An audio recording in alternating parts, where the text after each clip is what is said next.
साल 1947 में जब भारत को ब्रिटिशर्स से आज़ादी मिली, तब ये देश दो हिस्सों में बंट गया।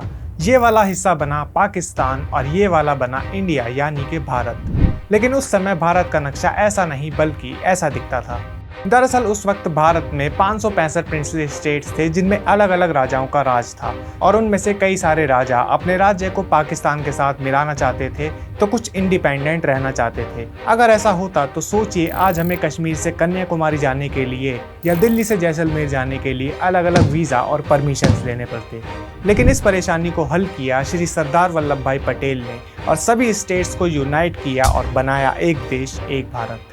मेरा नाम है आदित्य और मेरा इंटरेस्ट है इस दुनिया की अलग अलग जगहों, घटनाओं और उनके हिस्ट्री और ज्योग्राफी के बारे में रिसर्च करना। और आज हम जानेंगे दुनिया के सबसे ऊंचे स्टैचू ऑफ यूनिटी को बनाने और इसके पीछे की कहानी।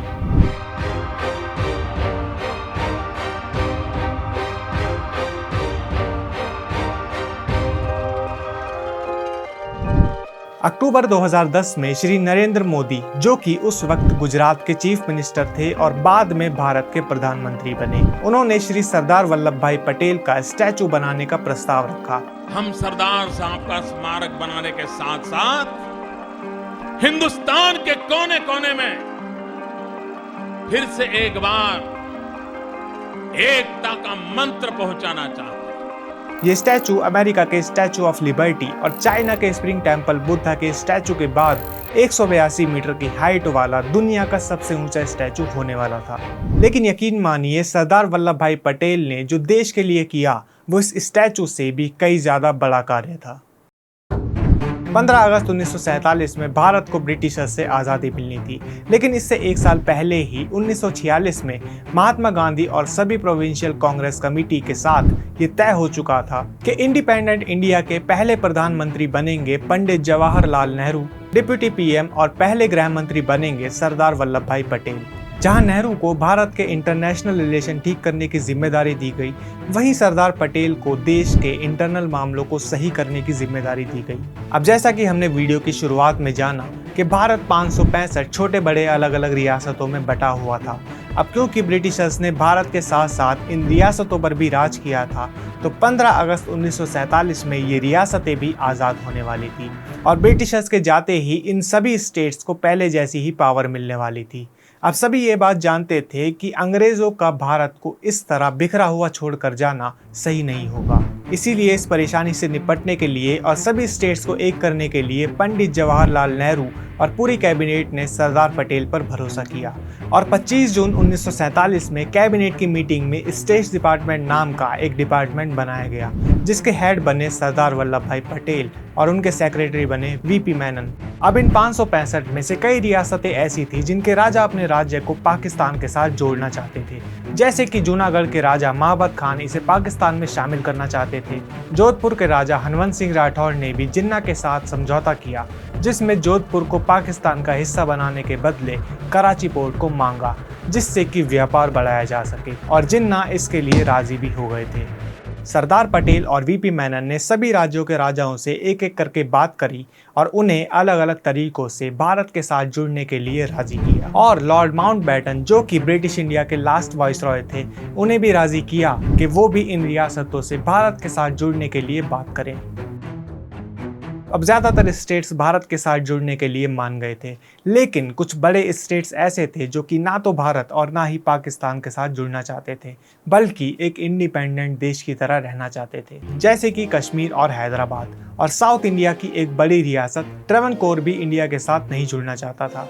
तो उन्होंने सरदार पटेल के प्रस्ताव को शुरुआत में तो नहीं माना, लेकिन आज़ादी के कुछ समय बाद कश्मीर में पाकिस्तान से होने वाले हमलों की वजह से हैदराबाद और ट्रेवनकोर में चल रहे इंटरनल कन्फ्लिक्ट और राज्य में लॉ एंड ऑर्डर बिगड़ने की वजह से उनके पास भी भारत से जुड़ने के सिवा कोई और रास्ता नहीं बचा। और ऐसे 1947 से 26 जनवरी 1950 में संविधान लागू होने तक सरदार पटेल ने इन 565 अलग अलग रियासतों को भारत में ही मिलने के लिए राजी कर लिया था और ऐसे हमारा भारत एक हुआ। सरदार पटेल ने देश को एक करने के लिए जो योगदान दिया, इसके लिए उन्हें आयरन मैन ऑफ इंडिया यानी कि लौह पुरुष भी कहा जाने लगा। लेकिन आज़ाद हुए भारत में वो ज़्यादा समय नहीं बिता पाए और 15 दिसंबर 1950 को 75 साल की उम्र में उनका देहांत हो गया। इसके बाद उनके नाम पर अलग अलग म्यूजियम, इंस्टीट्यूट्स और रोड्स बनाए गए। लेकिन देश को एक करने वाले लौह पुरुष के लिए श्रद्धांजलि के तौर पर एक ऐसा स्मारक बनाना था जो कि लोगों को भारत की एकता और सरदार वल्लभ भाई पटेल के योगदान की कहानी बताए। इसीलिए 31 अक्टूबर साल 2013 सरदार पटेल की बर्थ एनिवर्सरी पर गुजरात के केवड़िया में नर्मदा नदी के आइलैंड साधु बेट पे सरदार सरोवर डैम से 3 किलोमीटर दूर स्टैचू ऑफ यूनिटी की नींव रखी गई। अब क्योंकि सरदार पटेल ने पूरे भारत को यूनाइट यानी कि एक किया था, इसीलिए एकता के प्रतीक उनके इस स्टैचू में भी पूरे देश का योगदान होना चाहिए था। इसीलिए दिसंबर 2013 में एक कैंपेन चलाया गया जिसका नाम था लोहा संग्रह अभियान। वैसे तो सरदार पटेल सभी भारतीयों से प्यार करते थे, पर क्योंकि वो एक किसान परिवार से आते थे, इसीलिए किसानों के लिए उनके दिल में एक खास जगह थी। इसीलिए देश के अलग अलग स्टेट्स और यूनियन टेरिटरीज में लगभग 5 लाख विलेजेस में जाकर किसानों से उनके खेती में इस्तेमाल किए गए पुराने लोहे के औजारों को डोनेट करने के लिए कहा गया, जिससे लगभग 135 टन लोहा इकट्ठा हुआ और इस लोहे को पिघलाकर स्टैचू के काम में अलग अलग जगह इस्तेमाल किया गया। इसी के साथ साथ मिट्टी संग्रह अभियान भी चलाया गया, जिसमें भारत के हर एक गांव से थोड़ी थोड़ी मिट्टी ली गई और स्टैचू के फाउंडेशन में इस्तेमाल की गई, जिससे ये स्टैचू एक गवर्नमेंट प्रोजेक्ट नहीं बल्कि लोगों द्वारा बनाया गया एक स्मारक बने और इस स्टैचू को बनाने में पूरे देश का योगदान हो, जिससे ये स्टैचू सच में कहला सके स्टैचू ऑफ यूनिटी। अब कई लोगों का ये भी सवाल रहता है कि इस स्टैचू को गुजरात में अहमदाबाद, सूरत और वडोदरा जैसे फेमस और वेल कनेक्टेड शहरों में ना बनाकर केवड़िया में ही क्यों बनाया गया। इसके पीछे कई सारे रीजंस हैं, जिसमें सबसे पहला है टूरिज्म को अहमदाबाद और वडोदरा जैसे शहरों तक ही ना सीमित करके केवड़िया जैसे रूरल जगहों तक लाना, जिससे उस जगह का भी और लोगों का भी विकास हो।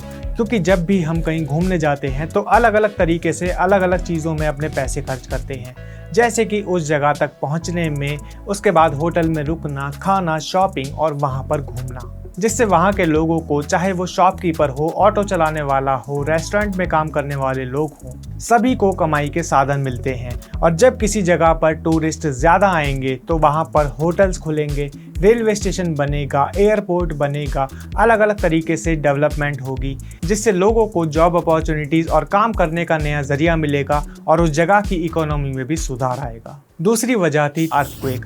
गुजरात को अलग अलग सीस्मिक जोन्स में बांटा गया है, जिसमें भुज की साइड सबसे ज़्यादा और तेज भूकंप आते हैं, पर क्योंकि केवड़िया सीस्मिक जोन 3 में आता है तो यहाँ पर भूकंप के झटके या वाइब्रेशन ज़्यादा तेज नहीं होते और स्टैचू को नुकसान नहीं पहुँचाते।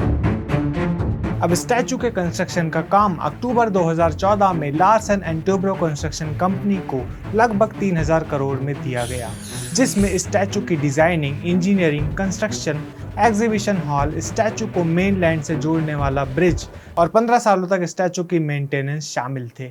स्टैचू के स्कल्पचर थे रामवंजी सुतार, जिन्हें 1990 में पद्मश्री और 2016 में पद्म भूषण से सम्मानित किया जा चुका है। स्टैचू में 153 मीटर की ऊंचाई पर हाइट व्यू गैलरी को भी बनाया गया, जिससे सरदार सरोवर डैम, नर्मदा नदी और आसपास का काफी अच्छा नजारा दिखता है। स्टैचू के काम के लिए ज्यादातर फंड्स का कंट्रीब्यूशन गुजरात गवर्नमेंट ने दिया था, कुछ सेंट्रल गवर्नमेंट ने और कुछ कंट्रीब्यूशन कॉर्पोरेट कंपनीज का भी था। दिसंबर 2014 में स्टैचू का कंस्ट्रक्शन शुरू किया गया और लगभग 250 इंजीनियर्स और 3000 वर्कर्स को काम पर रखा गया। स्टैचू का काम लगभग 4 सालों तक चलने वाला था और ये भी एक रीज़न था कि इसे किसी बड़े और बिजी शहर में नहीं बनाया गया, क्योंकि कंस्ट्रक्शन में यूज़ होने वाली मशीन्स, क्रेन्स और सभी मटेरियल्स लाना वर्कर्स, इंजीनियर्स और साथ साथ लोगों के लिए प्रॉब्लम बन सकता था। और 31 अक्टूबर 2018 को सरदार वल्लभ भाई पटेल की 143rd बर्थ एनिवर्सरी पर स्टैचू का inauguration prime minister Narendra Modi द्वारा किया गया।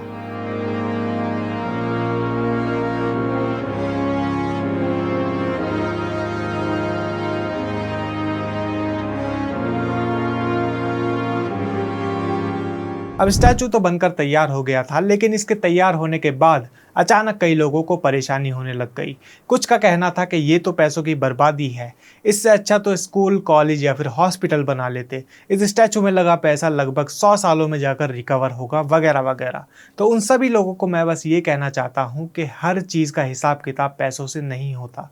कुछ चीज़ ऐसी होती हैं जो कि दिल से बनती हैं और दिल तक जाती हैं। स्टैचू ऑफ यूनिटी कोई सिर्फ लोहा, सीमेंट और कंक्रीट का ढेर नहीं है। ये एक सोच है, एक ट्रिब्यूट है उस इंसान को जिसने देश को टुकड़ों से जोड़कर एक बनाया। लोग कहते हैं पैसा बर्बाद हो गया, हॉस्पिटल बना लेते, स्कूल बना लेते।